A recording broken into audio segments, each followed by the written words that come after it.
virtual 2021 Forum News Service conversation with the legislative leaders. We certainly appreciate all of you being here. For those who are just joining us, we have with us today Governor Tim Walz, Senate Majority Leader Paul Gazelka, Senate Minority Leader Susan Kent, House Speaker Melissa Hortman, and House Minority Leader Kurt Daudt. And we also have several of my colleagues in the Minnesota Press Corps reporting pool, along with reporters from all over the state of Minnesota. We're so grateful they can be here and take the time with us. We're going to take a variety of questions this morning, starting with questions from our greater Minnesota colleagues. They don't get as many questions into some of these leaders, and we want to make sure that they get some of those questions answered for their readers, viewers, and listeners. And so if anybody has a question, please put your name in the chat. We'll try to get as many in as we can. Reminder, if you're not talking, please turn on your mute. If you'd like to talk, please turn off your mute so we can hear you. And as we wait for some questions to come in, I have a first one for Senator Gazelka and for Leader Daudt. Wondering if you can tell us what steps you might take to hold accountable some of the members who have been involved in the Storm the Capitol rallies or used language to incite some of the folks that have been involved in violence at the Capitol and beyond.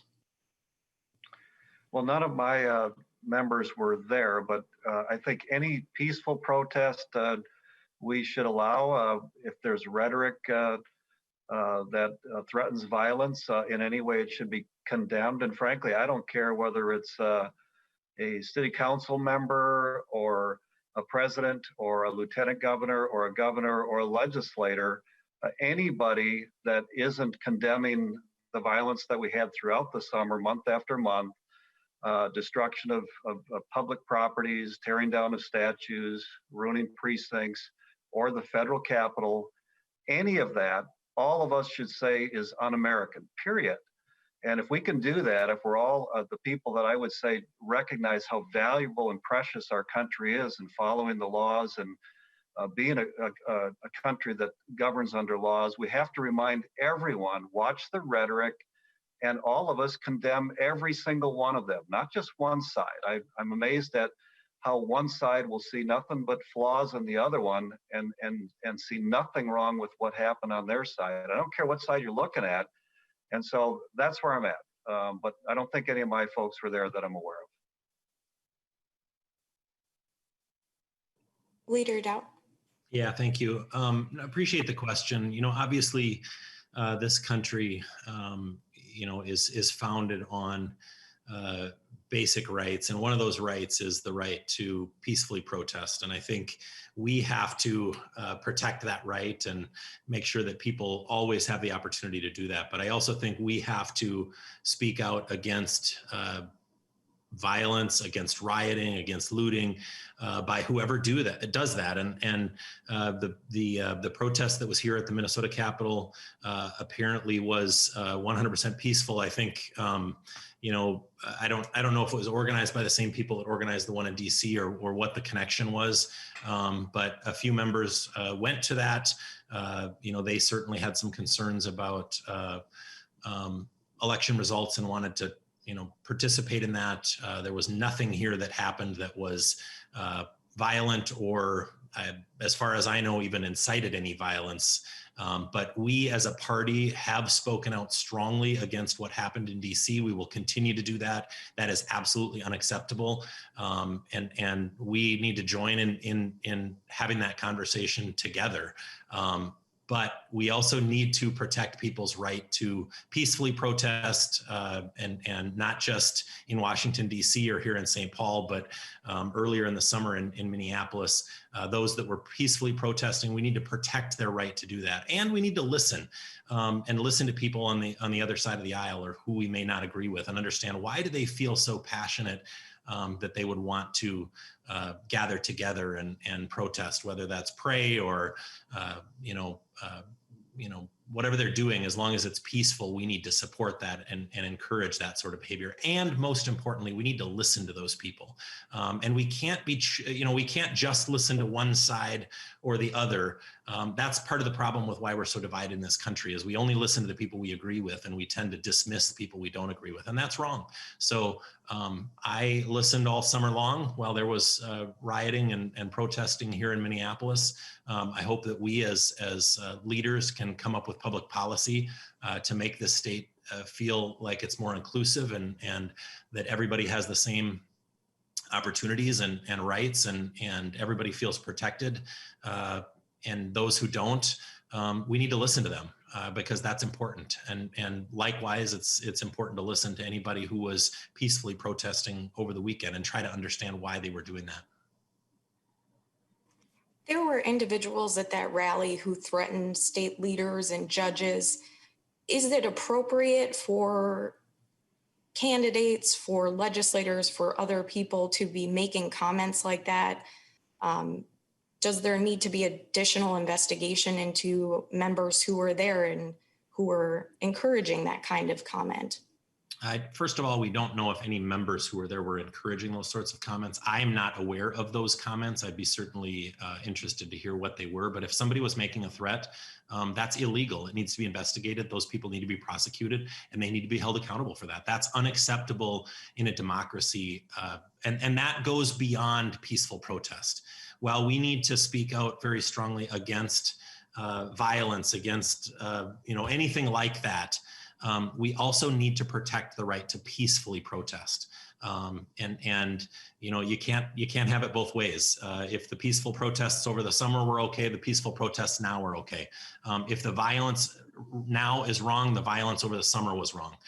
And we need to join together, which Republicans have denounced both, and we're going to continue to denounce both. Well, Dana, I don't know why in particular you addressed the question just to the Republican leaders, but I think it's important to note that I think you're right that an investigation needs to take place about exactly what was said. I don't have all of the information right now, but I will tell you that we're investigating whether there were members of the Minnesota House of Representatives who advocated for, incited, or supported acts of domestic terrorism. I do know that there were speakers at the rally who advocated for civil war and for casualties. What we don't have now is a complete recitation of all of the things that members of the Minnesota House of Representatives said at that rally.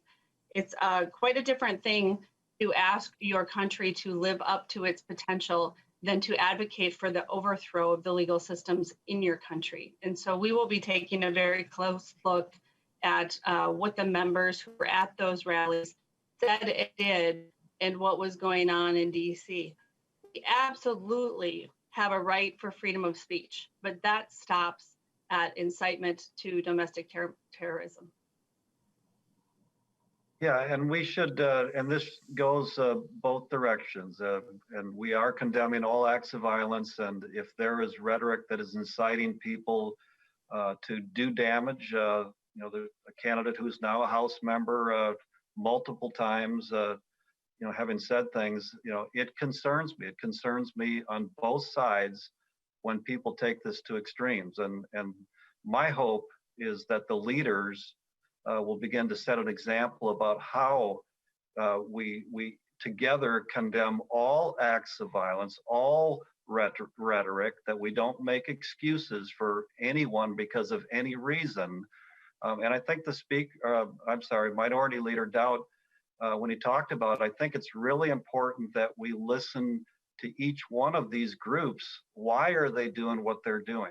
I spent a lot of time over the summer, at least 10 times, having conversations in Minneapolis and St. Paul with a number of different groups about why things were happening the way they were. And it is my hope that there will be more people listening to why people feel like the election wasn't fair, why they feel like it was frustrating that the big tech companies and some of the media seem to filter out, did filter out some of the information.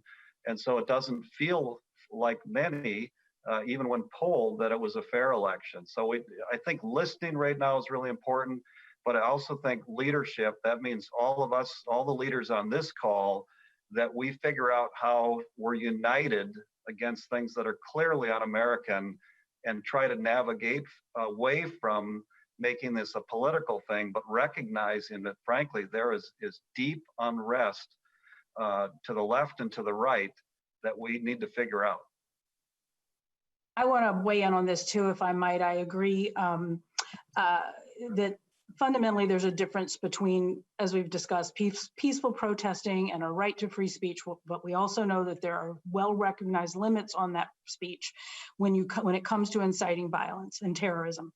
And this isn't just a matter of what's going on here in the state of Minnesota. It was clear that leaders within the administration, President Trump himself, his attorney, his family, were using very insightful language. And I think we may need to make sure that we all stand strong and say that that's unacceptable, and that here in Minnesota, we're going to set a completely different tone. And I also think this conversation about the issue that underlies this entire episode that we're looking at right now, which is this questioning about the election, is a real problem. Basically, those have been allegations of allegations of allegations. There have been at least 60 court cases, all but one of which were dismissed for lack of evidence. And because so many millions of Americans now believe, because they have been told by their leaders that this election was rigged and unfair, they're reacting and responding to that. And we have to recognize that we have a real responsibility to deal with facts, to deal with truth. We can listen to their questions, but we can't perpetuate this, for political purposes, myth making, because we see the video that is coming out, and fortunately we're hearing more and more Republicans in Congress speak out against it directly. But this was horrific, and this is what comes of it when we allow this to go too far. And so I think it's important that we all stand up and speak together clearly in one voice about not just the violence, which we absolutely all agree with, but inciting violence and making sure that we're watching our rhetoric, that we are not enabling real misinformation within our communities. And let's not be confused. There's no question that the country is divided right now. And you know, I think what we need to do as leaders on a bipartisan fashion is figure out how to come together. It wasn't 6 months ago when we had a current member of the legislature stand in a police officer's driveway and use words personally himself, it's all on video, inciting violence, beating an effigy of that police officer and his wife, threatening to go and burn down communities in this state. That was right from the lips of a current state representative. And I didn't see that denounced by the leadership of his own party. And to me, you can't have it both ways. We've spent how many minutes now talking about this issue in Washington, D.C., when Democrats in this state have turned a blind eye to violence, inciting violence, protesting that is violent right in our own communities. And we together, so I will stand up and show leadership right now that I will denounce what happened in the Minnesota State Capitol if there was inciting of violence. That is absolutely 100% wrong. Those people should be held to account. But Democrats now join me in saying what happened over the summer was equally or as wrong when it happened right here in our communities by people who are members of the legislature currently. It's really time for the minority leader to quit lying, because we were on Minnesota Public Radio together. I'm speaking together when I used the words unacceptable, inexcusable, said that I did not condone it, that I condemned it. We have to remember what's happening right now is a very different situation than freedom of speech that we didn't like this summer and that was problematic and worthy of condemnation this summer. What we're talking about is an attack on democracy. The fundamental tenets of our society are respect for the rule of law and free and fair elections. And there can be no quibbling.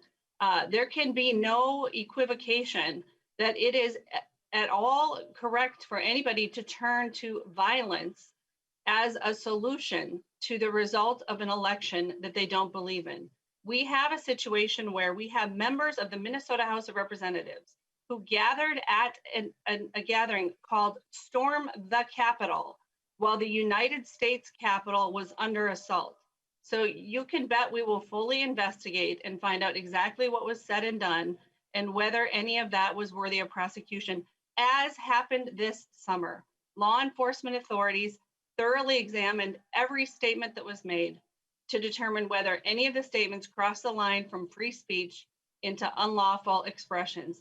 And in the Minnesota House of Representatives, we do not need to have members who can't accept the fundamental tenets that we are a nation of laws and we live in accordance with the rule of law, and that we accept the results of free and fair elections without violence. I'm going to move now to a related question from Ricardo, and then Dave, you can be up next. I think you both had related questions for the leaders. Thank you. Good morning. Yeah, I mean, it's related on this topic because I want to point out that what happened last week didn't happen in a vacuum. In fact, it's been many weeks, since the election in the making, these claims of election fraud. And in fact, in December, there were 15 Republican lawmakers, both in the Senate and the House. There were 7 senators and the remaining were House members who signed on to a letter by Representative Steve Drazkowski, in which he said, Steve Simon knowingly and deliberately conducted an illegal election by virtue of his manipulation of the law. Unlawful actions by rogue secretaries of state should not be tolerated. Only thorough, I think it's misspelled here. Only thorough, fair elections will be the voice of the people be heard. I mean, how do those words signed on to by lawmakers not so doubts about the election, and can you once and for all both leaders talk about what these actions by their own members have contributed to this environment where we have people who truly legitimately believe that this election was stolen? I mean, can you say once and for all whether this election was conducted transparently, fairly, and lawfully? Ricardo, a lot of people feel like it was not a fair election. If you look at Twitter saying that, or fully acknowledge that they filtered out Hunter Biden accusations of corruption, where such that almost 40% of those that voted for President-elect Biden didn't even know about it. And so that it's that kind of thing that they feel like is not fair. There's just a number of issues that have been pointed to. I think we have a process the letter made no mention of the Hunter Biden allegations. Let me keep going, Ricardo. We have a process that I believe works, where we allow each state to work through the process of validating an election.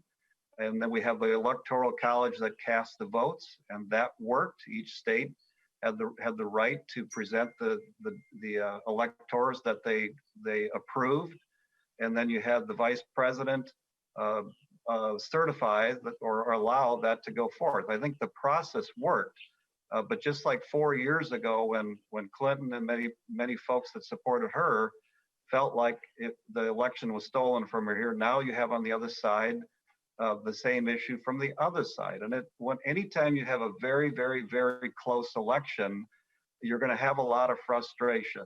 And I think it's important that we listen. And that is what I'm doing.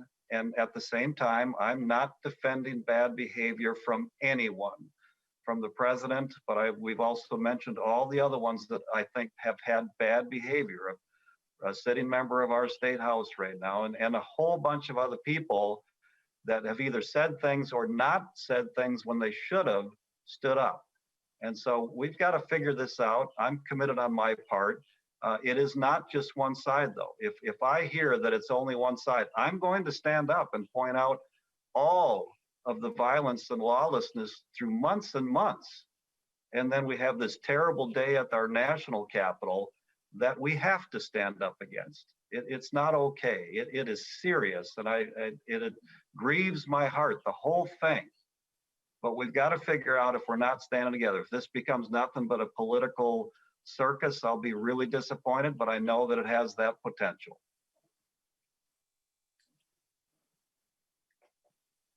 Well, I'm just going to weigh in, and then I'm going to sign off because I too am incredibly disappointed in this conversation.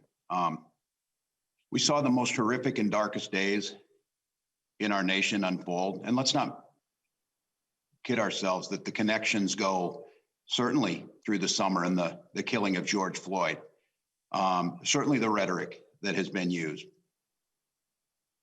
But I, like Minnesotans, woke up Sunday to this image of a noose at the Capitol. Well, supporters, there may have been some supporters in 2016 that certainly disagreed, and there was a lot of research done, as we should, but it was accepted, and they did not storm the Capitol. The election has been decided. It was free and fair. Every state did that. Just because you're angry with the result of it isn't an excuse for what's happened. And now we're seeing an equivalency. The United States Capitol was stormed by people who were intent on killing the vice president, the Speaker of the House, and our other legislative leaders at the urging of the President of the United States. Regardless of what happened and the idea that think of any of this as peaceful, I take real umbrage with the idea that what happened here at our Capitol on Wednesday was okay, because the result of that in that language of taking the governor and his family prisoner, and there may be casualties, resulted for the first time the State Patrol entering the living quarters and removing my 14-year-old son to a safe location as he's crying, looking for his dog, wondering what's going on. And as far as condemning things, certainly that has to be there. But this denial of the rhetoric that was pushed from the president continues to be pushed, that there was a fake election to undermine our system, is simply beyond the pale.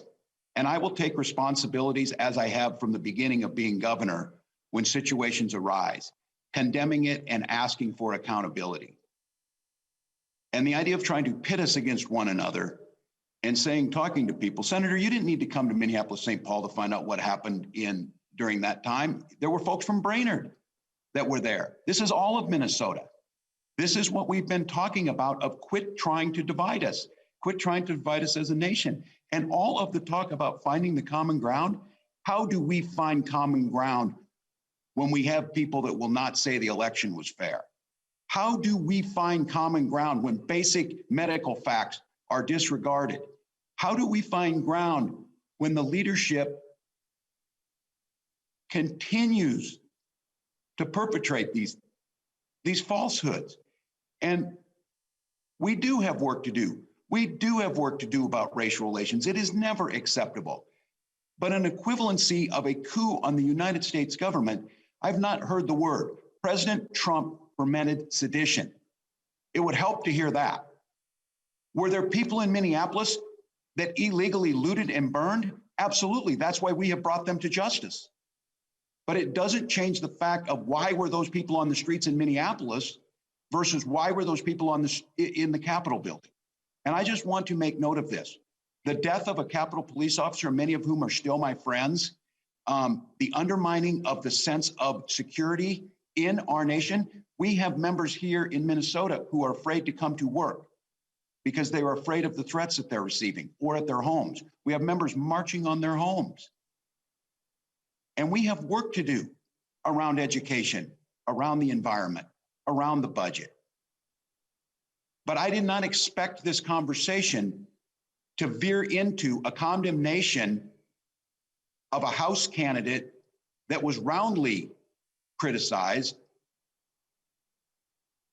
or an idea that we're going to pretend that what happened in any way is equivalent that happened last Wednesday and what our responsibility is. Because I believed it.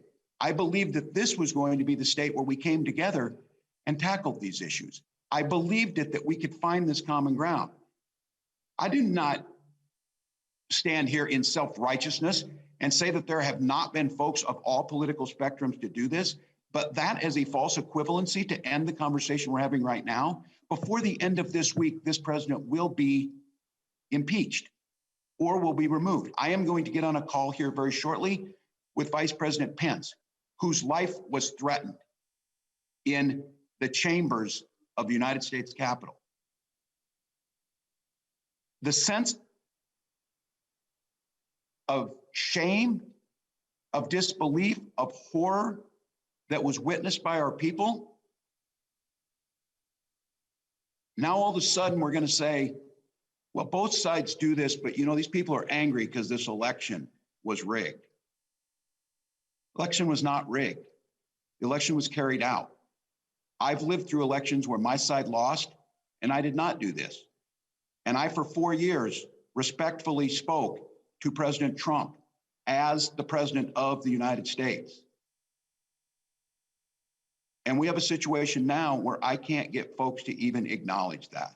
And I just, for the press that's on here, I want to send my deep condolences, the story that's not being told. If you saw the aftermath of the Capitol Press Gallery, if you saw some of the live footage of some of the reporters that went through this, to pretend like there hasn't been a rhetoric of the evil mainstream press, I would hope that the fact checks on Twitter and the things are being done by this group to not just play the sports reporter that one side said this or one side said that, because now is the moment.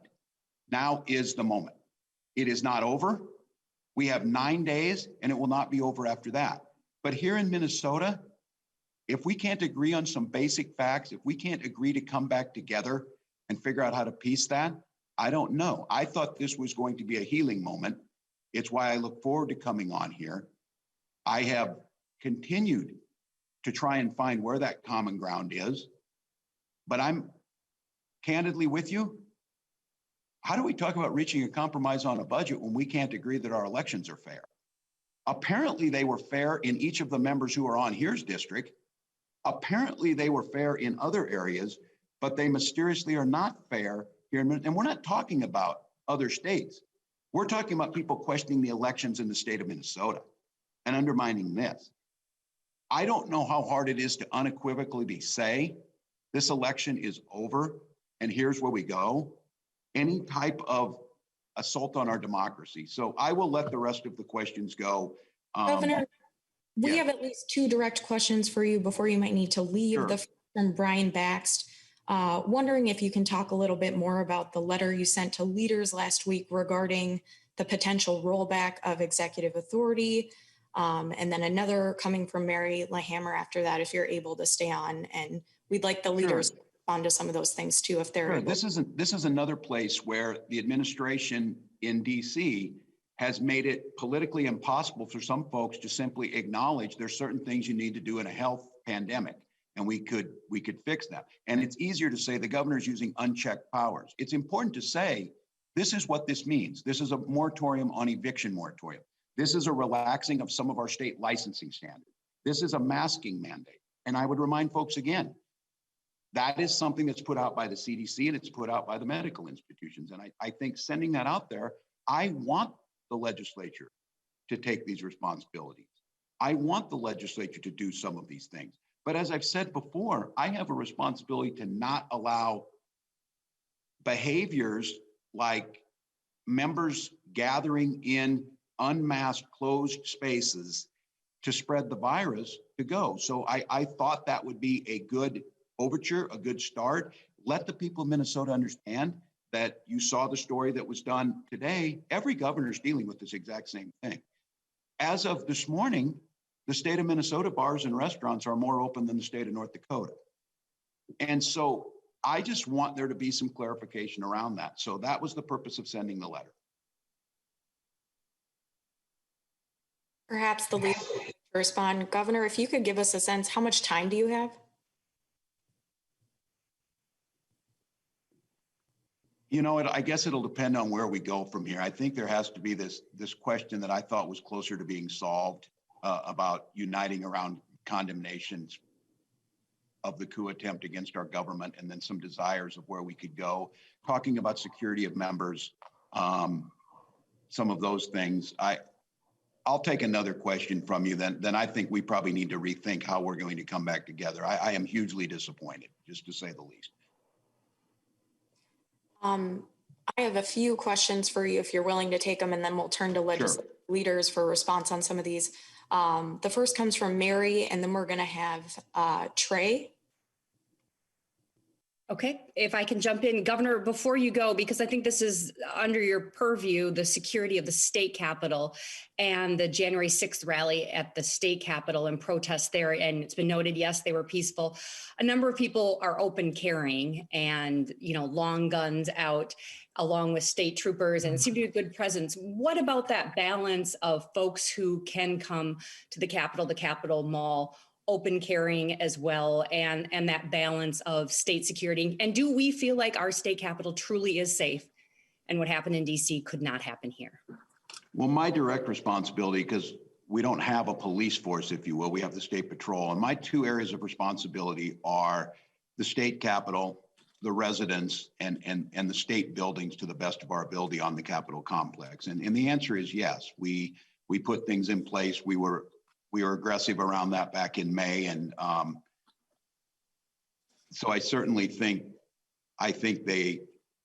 here it is, but I want to say that talking to members of the legislature, they may feel safe here. They don't feel safe at home.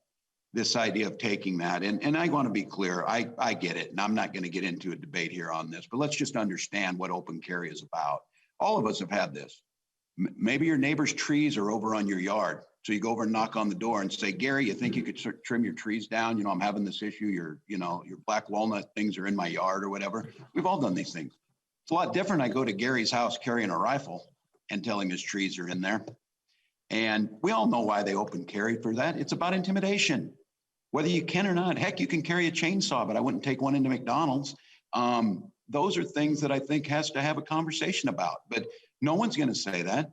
I got members standing in front of my house, members of the legislature, standing in front of my house next to people carrying ARs because they don't like to wear a mask. So I just leave it to the reporters on here to figure out where that common ground is. Next question from Trey. Thank you. Governor, House and Senate leaders, several senators last week took part in floor sessions without wearing masks, and there have been reporting of there's been reporting on other lawmakers who, have questioned mask mandates and some of the COVID requirements currently in place. Is there going to be another discussion over how these requirements are enforced? Is there any discussion over what responsibility lawmakers have in modeling the regulations that are currently going on in the state? I was hoping for a little bit of perspective on where you all are at with the COVID regulations and what needs to stay and what needs to go. So part of what makes it difficult for us to move on and have this conversation about sharing power with the governor to make decisions related to COVID-19 is this fundamental difference of approach that you see in the House and the Senate, and how important it is for us to follow the basic science of stopping transmission of this disease and protecting people on the staff and members. In the Minnesota House of Representatives, we have a very strict rule. You must have a mask in all places at all times. If you're an employee, you'll be subject to discipline up to and including termination if you don't comply with the policy. Members will not be recognized on the floor if they're not wearing a mask. If they persist in not wearing a mask, they will be subject to ethics complaints and processing through the ethics committee up to and including censure and expulsion. But you see the very major difference we have in approaches to dealing with COVID-19 between the House and the Senate. And the biggest question I get is, why do we keep upholding the governor's peacetime emergency power? And the reason is, this is a governor who believes in science and who is taking measures to protect the lives of Minnesotans, as we are in the Minnesota House of Representatives. Now, I hope that this session, we will be able to get to a point where we're all working together to manage COVID-19 responsibly. But when you see that difference on something so basic and so fundamental about protecting human beings' lives as these different approaches on masking policy, it starts to explain to you the difficulty that we'll have in governing the state together with regard to COVID-19.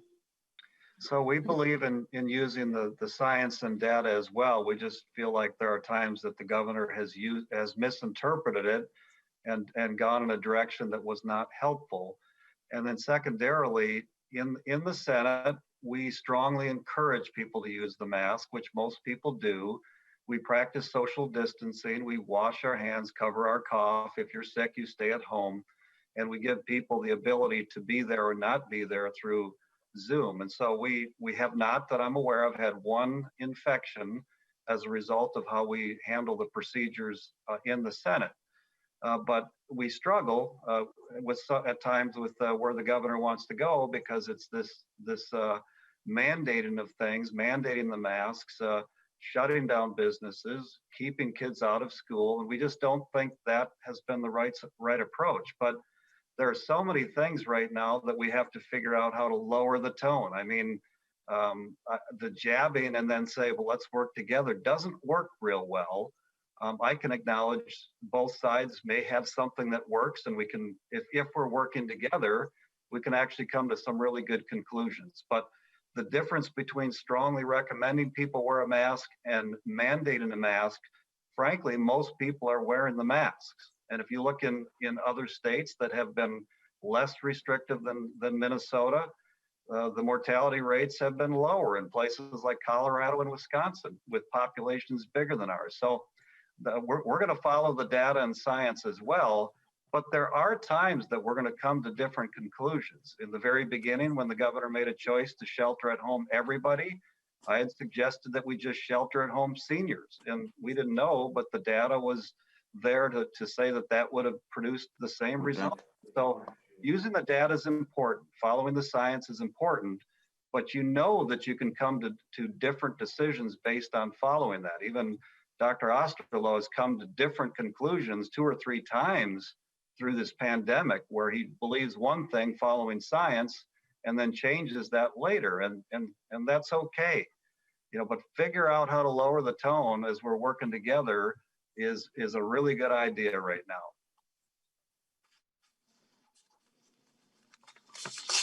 The problem with saying we need to lower the tone, and this is specific to the Minnesota Senate, is that the behavior of members of one caucus who, for whatever their reasons are, I don't pretend to be able to read their minds here, but do not appear to take seriously that masks would make a difference, are incredibly disrespectful to members of the minority party and of nonpartisan staff who do take it seriously and are mocking in some cases, and completely dismissive. And so I agree. I think we should be able to work together.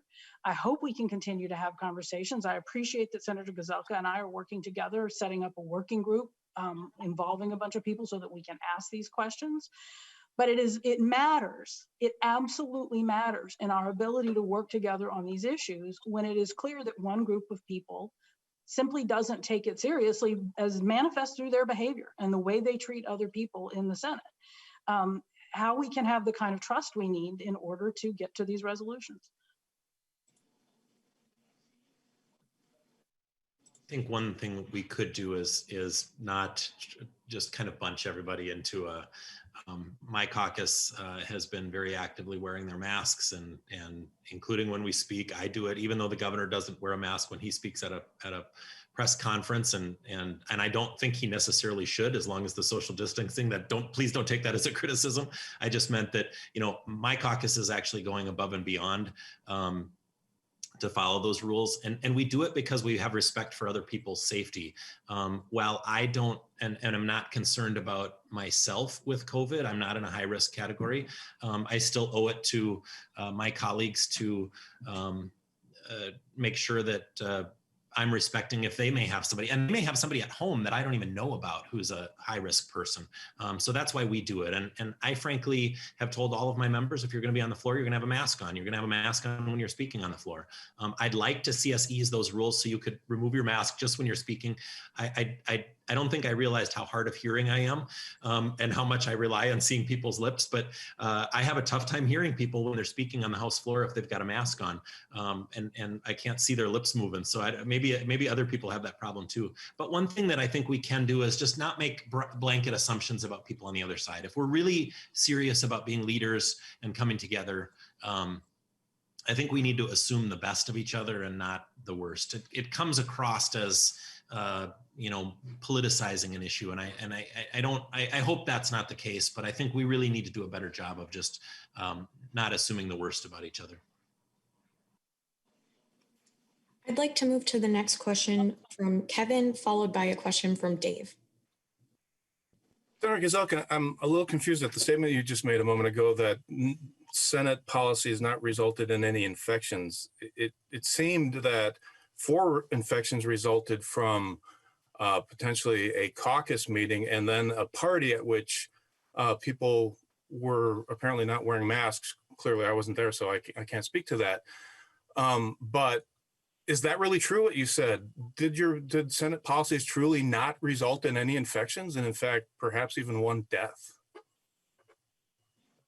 On the Senate floor, practicing social distancing, washing your hands, covering your cough, strongly suggesting wearing a mask, there's been no infections from our day-to-day activities at the Capitol. As far as the event where there were some infections, virtually everybody came in wearing a mask as the food and beverages were given out. People take off their masks to do that, which is legal. And I believe that's likely when there was some infection. But frankly, we don't even know. There was election evening events that also happened 2 days before. But all of the processes on the Capitol grounds, nothing that I'm aware of has caused an infection. If I can follow up just very briefly, since you don't know, you can't be clear how these infections happen. Doesn't it make sense to go ahead and affect a mandate? No, we don't believe that mandating masks is the right way to go. We think strongly encouraging is. I think most people wear a mask. If you're going to go into any place, you should be wearing a mask. I wear a mask. But I've had COVID, which means it's highly unlikely that I'm going to be spreading it or getting it from somebody. But somebody on this call mentioned that people are afraid, and if I can show respect, then I'm going to. But that's where I'm at on it. Thank you. Moving on to a question from Dave, followed by a question from Theo. Yeah, I'm sorry to take us back to an area that didn't seem to go well, but I really. Majority Leader Gazelka and Minority Leader Daudt, we have to get back to this. You both know, I believe, that the presidential election was not stolen for Donald Trump, and many members of your caucuses know this also.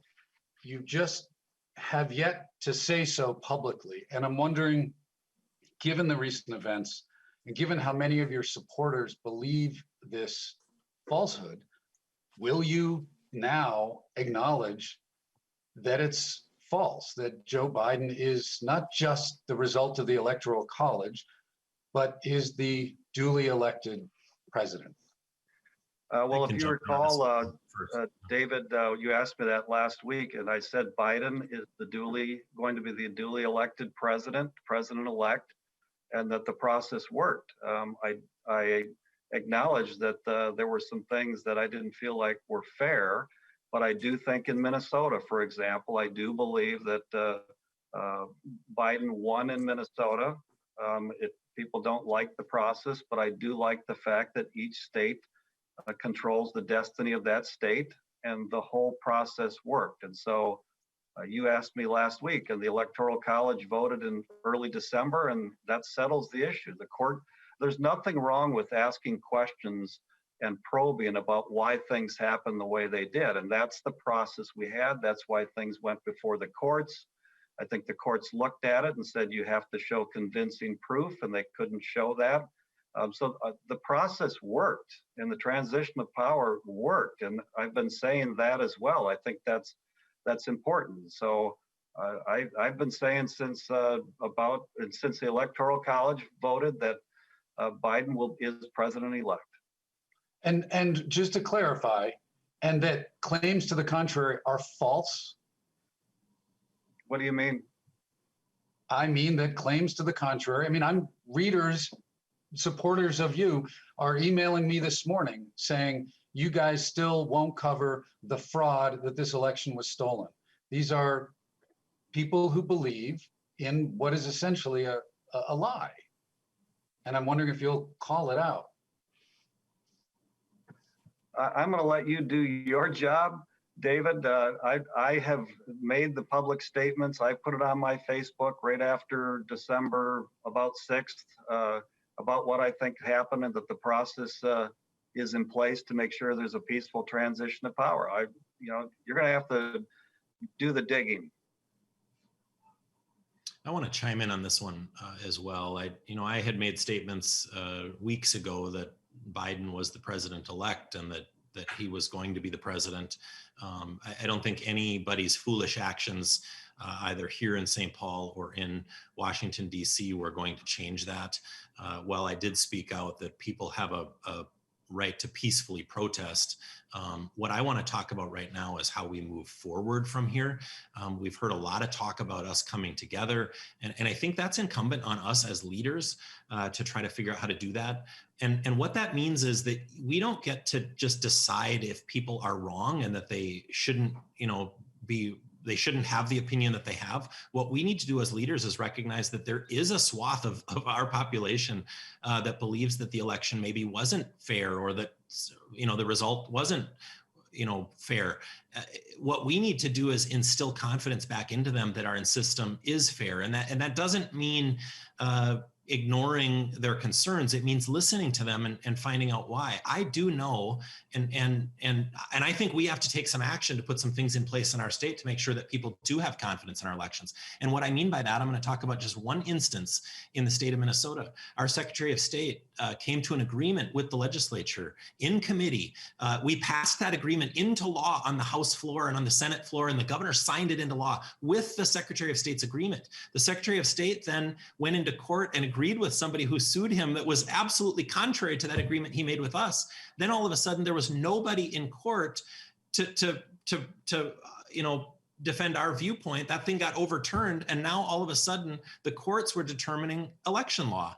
This is the sort of thing that people are frustrated about, and I think Secretary of State Simon has some relationship building to do, because I think he lost some trust with legislators. Whether it's true or not, I think there is a belief that people thought that he was actively recruiting people to sue him so that he could join on their side of that lawsuit and get things overturned. That's one thing if you want to do that, but when you're doing it on something where you actually literally agreed and supported legislation that went through, and then you reversed your position in court and got something overturned, then you're circumventing the legislature. And the Constitution does require that state legislatures set the means for elections. So, was there election fraud in this election? Absolutely there was. There's been election fraud in every one. Was there enough to overturn the results of the election? I don't believe so. And when I say there was election fraud, I'm talking about, did a few people vote here and there that shouldn't have, or whatever? Of course, everybody knows that. That happens in every election. But that wasn't enough to overturn the results of the election. There are people, however, believe that in certain circumstances that things were done to change election law to circumvent state legislatures. It happened right here in Minnesota. I don't think that was right. I don't think it should have happened that way. Would that have changed the election results here in Minnesota? I don't think so. But our job as leaders is to get people to come together and pass whatever we need to instill confidence in our election system so that Minnesotans believe our elections are secure and the outcomes are valid. And I'll remind you that 4 years ago, Democrats spent a fair amount of time trying to convince everybody that the Russians had hacked into the election and that our election results shouldn't have been valid, and not believing that President Trump won. The reality is President Trump won 4 years ago. I think everybody in this country should try to understand why that happened and why people were so upset that they put him in place. And this time, President-elect Biden won. And I think we should all spend some time trying to figure out why that happened and why people put him in place, and try to understand each other. And if we spent more time trying to understand each other and the other side, this country would be a lot better place. I, for one, am not going to spend any time trying to understand a person who killed a Capitol Hill police officer and tried to destroy our democracy. I, for one, am not going to try and spend a lot of time to figure out why a president of the United Governor, States. I have spoken out against that many times on this phone call. I sent a statement to the Star Tribune that they did not print. I can't speak out in stronger terms that is absolutely wrong. You and I agree on that. And I would really appreciate if you don't try to insinuate that somehow I or anybody associated with the Minnesota House of Representatives or the Minnesota Senate in any way condones that behavior. We do not, and we speak out against it in the strongest terms. It's absolutely unacceptable. Well, I'll reclaim my time. You don't need me to make that connection. The public will make that connection. But I'm going to just end and sign off this. You can see the depth of the problems that we have. This is supposed to be a forum that would be fact-checked that. Senator Gazelka, I know you're upset on this, but we've got to get some things done. But the fact of the matter is, a president that this caucus, your caucus, fully supported, asked for a rebellion against the United States. But we would rather debate separate issues. We would rather do both sidesism. We would ever make the case. Wouldn't matter if the constant rhetoric that we not follow some basic science principles. So I'll leave it to the press. This is where you do your best. Fact check the statements that were made here. Try and figure out. Again, I would leave you with the idea that there was a noose and a gallows outside the United States Capitol. We are lucky we didn't lose more people there.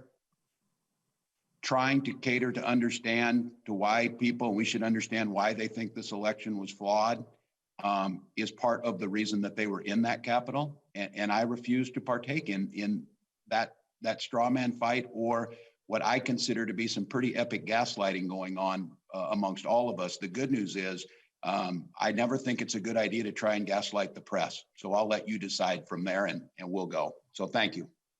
And I need to make some closing arguments that I have to get onto the floor. And I really do think it's important we lower the tone. I mean, there are a number of things going on that we've got to figure out how to navigate through. The fence around the state capitol is here, and the picketing around all the many people that got their places picketed, myself, Speaker Hortman, the governor, and others, happened long before what happened today. And so we have to figure out how to lower the tone here. We have to figure it out. You can call me if you think I'm gaslighting, but I'm actually just trying to condemn it all. What happened in Washington, D.C. was tragic. From the top all the way down, and yet the process worked. That is the good news, is the process worked. But I'm just saying we should be looking much broader. There's a lot of stuff going on, and if we don't figure out how to do it together, we're in serious trouble. I got to go. Thank you, guys. Quickly, Senator Gazelka and Senator Kent, before you have to sign off, wondering if you can respond to the governor's letter from last week, goalposts being set up for emergency powers coming down. Your thoughts on that? It wasn't helpful. I put out a press, an op-ed that I told him about days ahead of time about how I thought we could get out of this together. And that would be that at some point of getting the vaccination out, he would be willing to give up emergency powers. 1B, which is 75 and over, 1C, which is 65 and over. Is there some place that he's willing to give up emergency powers? I mean, we got to get kids back in school. We got to get back to some sense of normal. And I think getting the vaccine out is where we can all agree. And so that's the direction I think we should go.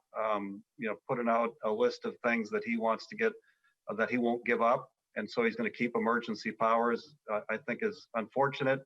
But we will continue to do our best to get the budget done. I do believe we can get it done. But I think emergency powers on and on and on has really driven a wedge among many people in Minnesota. Thank you. Thank you. Dana, if I can respond to that, I have spoken about this quite a bit. I think there is definitely opportunity for the legislature to work with the executive branch and craft some solutions.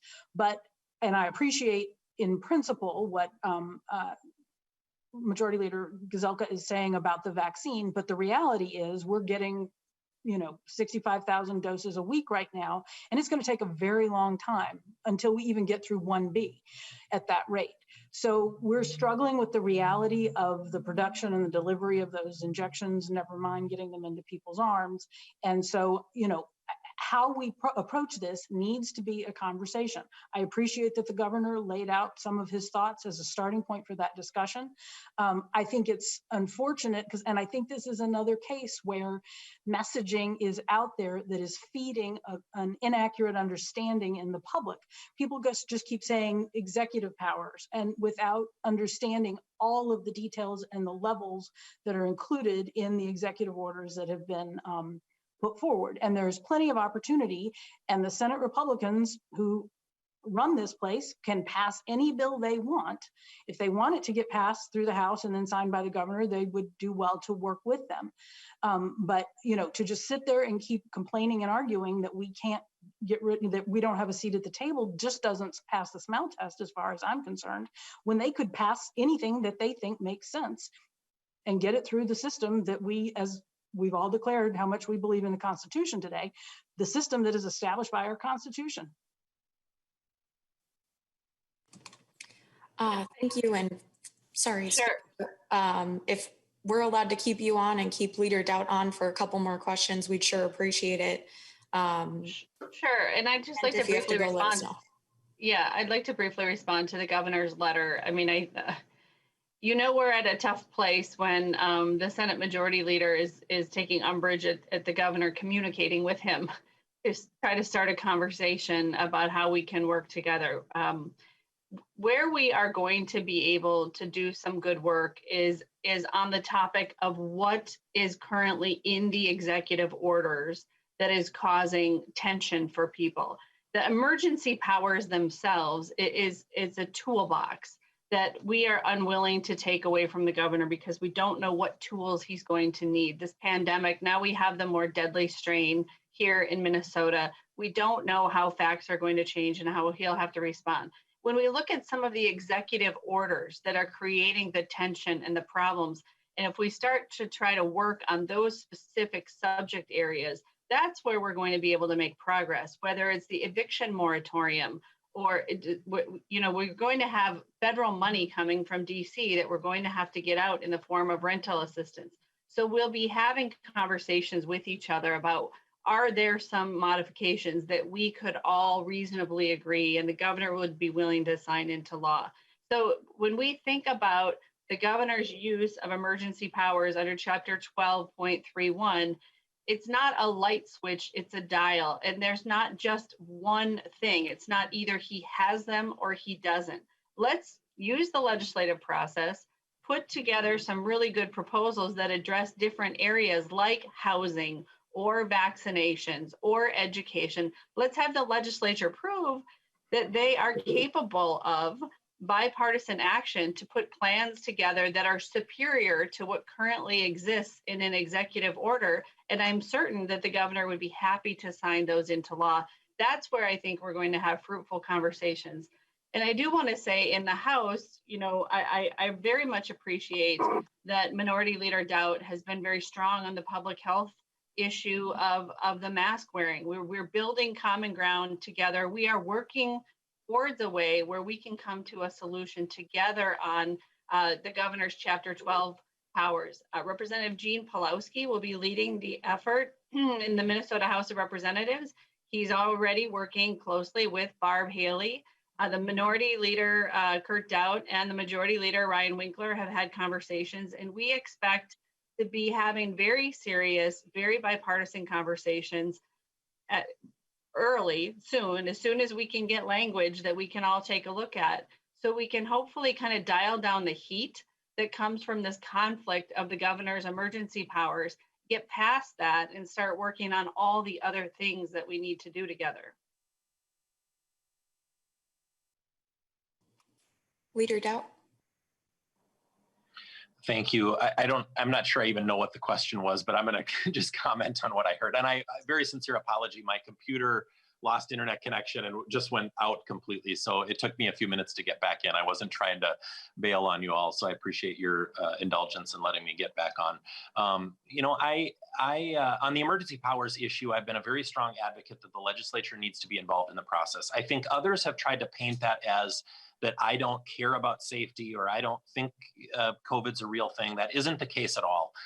What I am frustrated about is that, frankly, we have not had hearings in the Minnesota House on any of this stuff. And all of a sudden, we're talking about ending the emergency powers or how to do so. And it's like, we've had 10 months to deal with this. And the fact that we've taken no action to prepare for this moment, almost, there's almost no other way you can look at that, but to say that,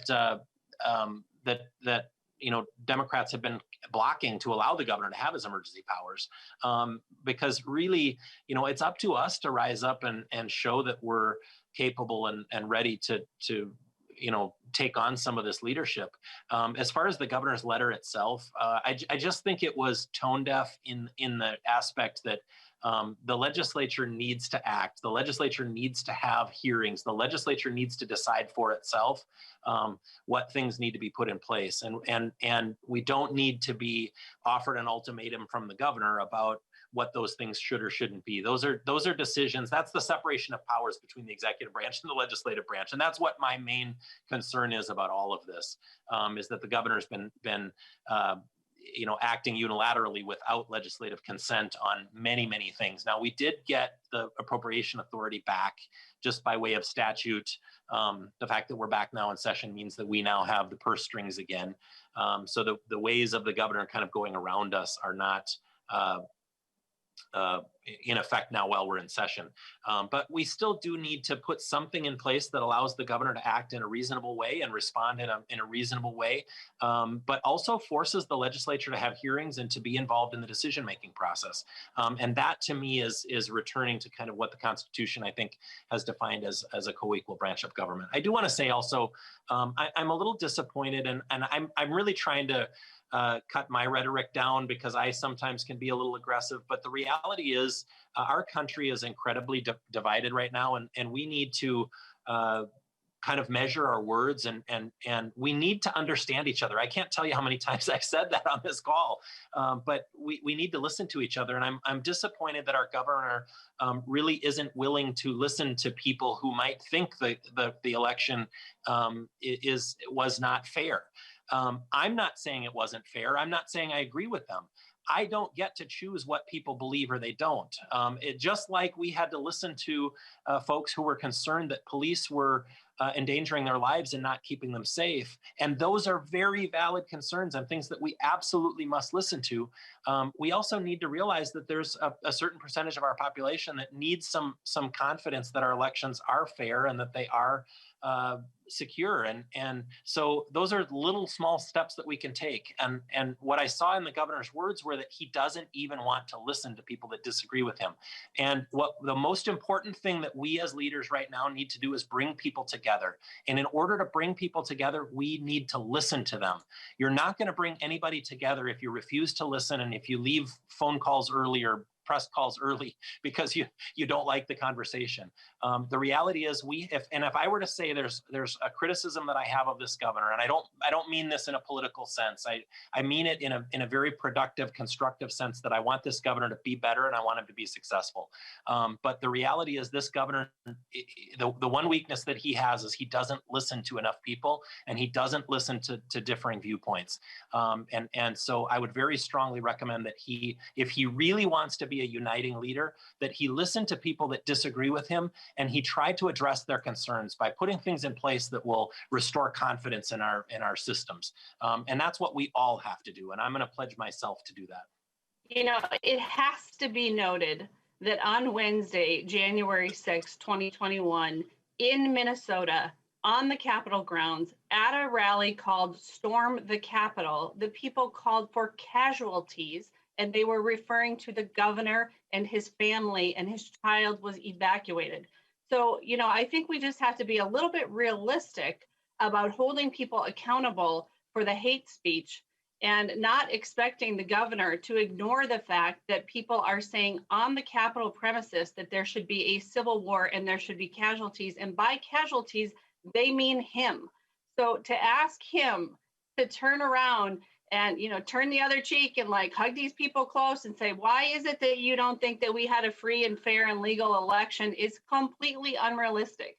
Now, I now, for about the fifth time, have denounced, and I will join you right now in denouncing that behavior, because that is unacceptable. And I don't want you to lead people to believe for 1 second that I condone that behavior. I have denounced it about 5 times on this call, and I join you in denouncing it right now. Let's imagine for a moment somebody referred to casualties towards your family. And I want to know how warm and fuzzy you're going to feel about having a conversation with those people the next day. So let's acknowledge the reality of what happened. Now, Minnesota's Republican leaders right now have an opportunity to step up. And they have this moment where they can decide whether they are the party of QAnon or they are the party of Lincoln and Reagan. And they have the opportunity to take the leadership stance to totally reject and repudiate people who are calling for casualties, people who are calling for civil war, and people who are falsely claiming that we did not have a free and fair and lawful election in the state of Minnesota. This is an opportunity for them to help heal the state, and they need to take it. We need this from them.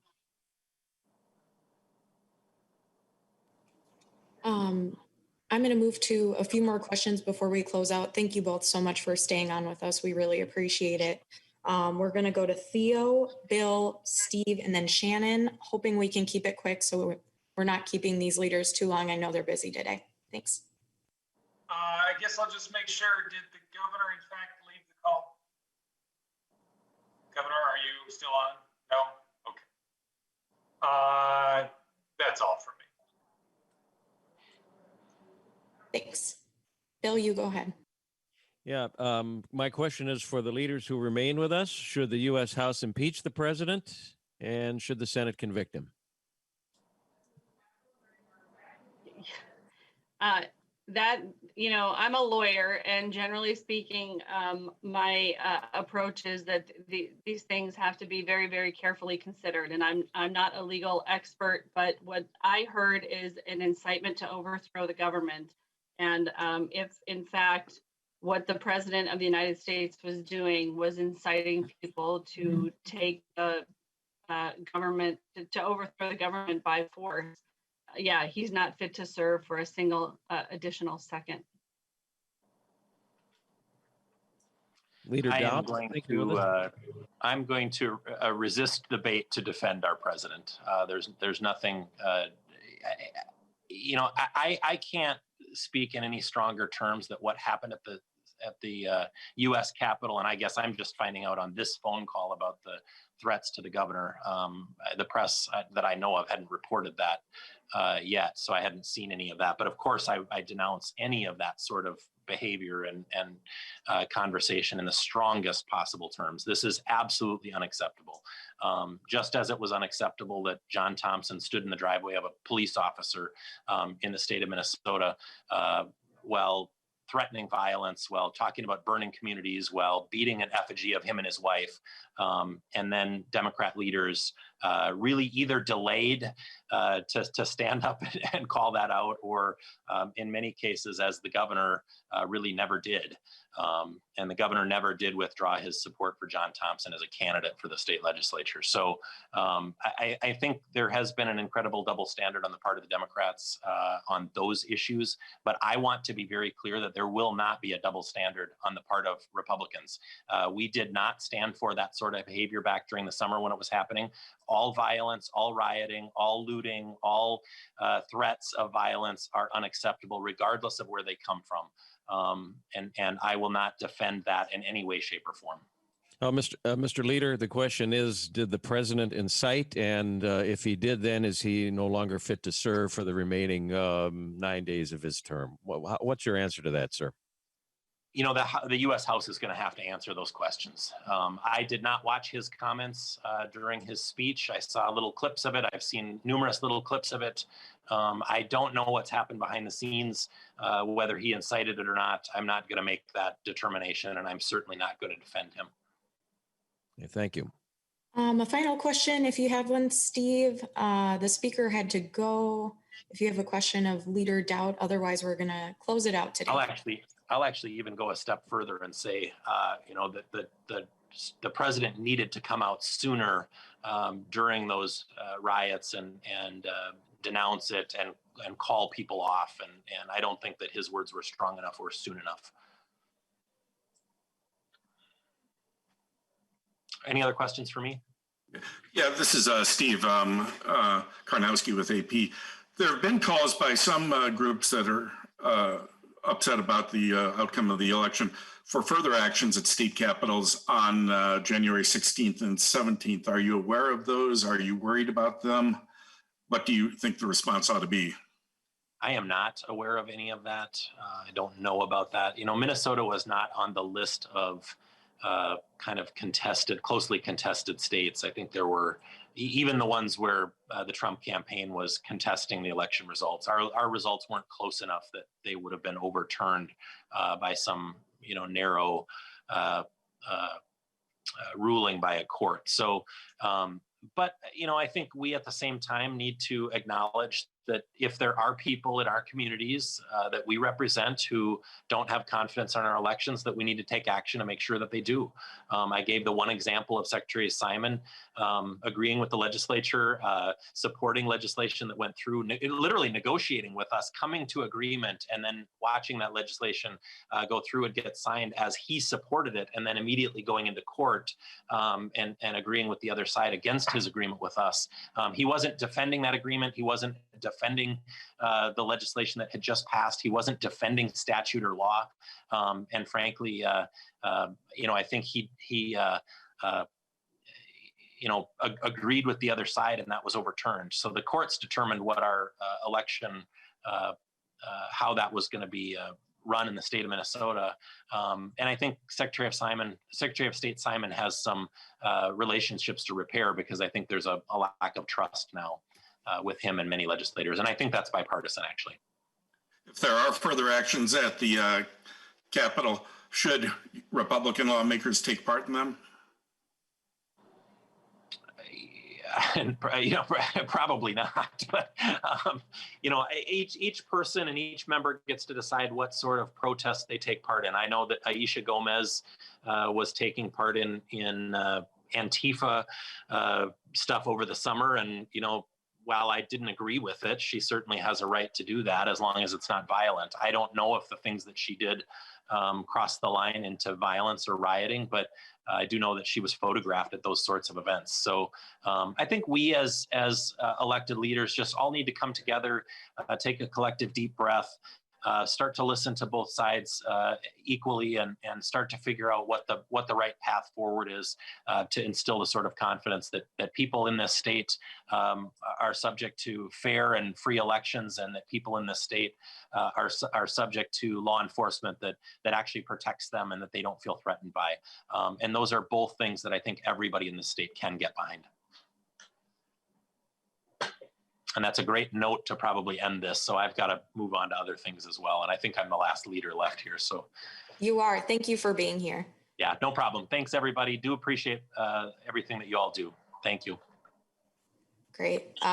Well, everybody, on that note, thank you so much for being here for the 2021 Forum News Service conversation with the legislative leaders. We appreciate all 4 leaders and the governor for taking the time out to be here, even if they couldn't make it for the full time. Thank you to all of my colleagues, Minnesota reporters, all the Capitol Press Corps members, and also thank you for all the viewers who are watching from home. I hope you're staying healthy and safe, and have a wonderful rest of your day, all.